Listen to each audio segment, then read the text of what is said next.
भाईंदर शहरामध्ये जे काही वातावरण कलुषित होत चाललंय त्या अनुषंगानं आज शनिवार अधिवेशनाला सुट्टी होती आणि त्या दरम्यान मीरा भाईंदर शहरातील आमच्या सगळ्या पदाधिकाऱ्यांची एक बैठक आयोजित केली होती आणि त्या बैठकीमध्ये असा निर्णय आम्ही केला की शहरातील वातावरण कलुषित करण्यासाठी काही बाहेरील व्यक्ती येतात।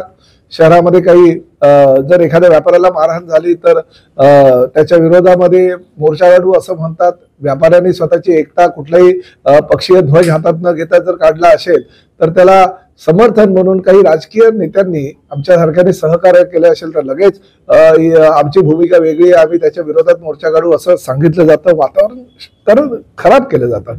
खरं तर मी या शहराचा आमदार गेली 20 वर्ष आहे आणि 20 वर्षापासून लोक माझ्यावर प्रचंड प्रेम करतात। मला युती असताना सुद्धा लोकांनी निवडून दिलं, युती नसताना सुद्धा लोक निवडून देतात।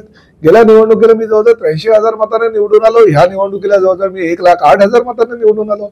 त्यावेळेस लोकांनी हा विचार केला नाही की प्रताप सरनाईक ठाणेकर आहे त्याला का निवडून द्यायचं, प्रताप सरनाईक मराठी आहे त्याला का निवडून द्यायचं, असा हिंदी भाषिकांनी विचार नाही केला। उलट ते मताधिक्य वाढवण्याचा प्रयत्न केला आणि आम्ही पण त्यांची संस्कृती परंपरा ही जतन करण्याचं काम केलं। कारण मीरा भाईंदर शहर हे प्रत्येक राज्यातून म्हणजे काश्मीर पासून कन्याकुमारी पर्यंतच्या प्रत्येक राज्यातून ह्या शहरामध्ये वास्तव्य करण्यात आलेली लोक फार गेल्या अनेक वर्षापासून मनोभावे राहतात। तर आमचा उत्तर भारतीयांचा काही कार्यक्रम असू द्या, गुजराती समाजाचा काही कार्यक्रम असू द्या, राजस्थानी समाजाचा काही कार्यक्रम असू द्या, काही अन्य राज्यांचा कार्यक्रम असू द्या, मोठ्या प्रमाणामध्ये ह्या ठिकाणी प्रत्येक राज्याची संस्कृती जतन करतात। पण त्याचबरोबर आमची जेव्हा मंगळागौरीची स्पर्धा येते तेव्हा मराठी आमच्या बहिणींबरोबर आमच्या हिंदी भाषिक बहिणी सुद्धा मोठ्या प्रमाणामध्ये मंगळागौरीच्या कार्यक्रमामध्ये सहभागी होतात। गणेशोत्सव ही महाराष्ट्राची संस्कृती आणि परंपरा आहे। लोकमान्य टिळकांनी सर्वप्रथम पुण्यामध्ये गणेशोत्सव चालू केला होता।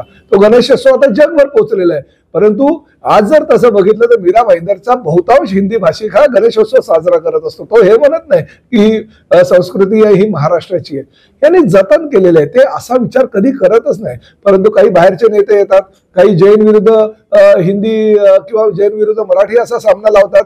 काही वेळेस काही लोक येतात, कोणी हिंदूंच्या नावानं बटेंगे कटेंगे आणि अजून काय काय असेल ते बोलतात आणि जातीय वाद निर्माण करतात।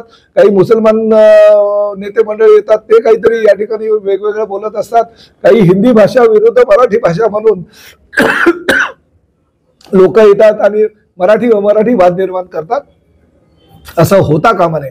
माझ्या पक्षाचे आज बहुतांश नगरसेवक जवळजवळ 22 नगरसेवक असताना सर्वात जास्त नगरसेवक हे आगरी कोळी समाजाचे आहेत। बाहेरून जेव्हा लोक ह्या शहरामध्ये येतात तेव्हा हेच म्हणतात की हे शहर आगरी कोळ्यांचं आहे, आम्हाला आगरी कोळी संस्कृती जतन करायचं आणि आगरी कोळी समाज सुद्धा या सगळ्या हिंदी भाषिकांना अतिशय आईच्या रूपाने पदरात घेऊन काम करत असतो। असं असताना काय गरज आहे बाहेरच्या लोकांना येऊन हे शहरातलं वातावरण खर्च करायची किंवा खराब करायची। माझं असंच म्हणणं आहे, मारहाण करण्यापेक्षा, दादागिरी करण्यापेक्षा, गुंडगिरी करण्यापेक्षा जर आमचे काही मराठी भाषिक आमचे कार्यकर्ते असतील त्यांनी आमच्या शाखांमध्ये बसावं। मी मराठी बाराखडीची पुस्तकं प्रत्येक शाखेला आता भेट देतोय या शहराचा संपर्क प्रमुख म्हणून, आणि त्याचबरोबर ह्या आमच्या मराठी कार्यकर्त्यांनी व मराठी आमचे जे कार्यकर्ते किंवा पदाधिकारी आहे किंवा काही मीरा भाईंदर शहरातील जनता ज्यांना जे हे मराठी जर शिकायचं असेल तर त्यांनी आमच्या शाखेत यावं, बसावं आणि मराठी शिकावी, जेणेकरून मराठीचा प्रसार पण होईल आणि जी महाराष्ट्रापर्यंत सीमित असलेली मराठी आहे ती अमर होईल। आणि त्या माध्यमातून आम्ही हा प्रयत्न चालू केलेला आहे आणि निश्चितपणे मीरा भाईंदर शहरातील जनता त्याला प्रचंड प्रतिसाद देईल याची मला खात्री आहे। प्रत्येकाला प्रत्येक आयुध हा अधिकार आहे, पण सर्वसामान्य जनता त्याला भीक घालणार नाही असं मला वाटतं। कारण मीरा भाईंदर शहर शांतता प्रिय आहे, मीरा भाईंदर शहर हे अमन आणि शांती चाहतं।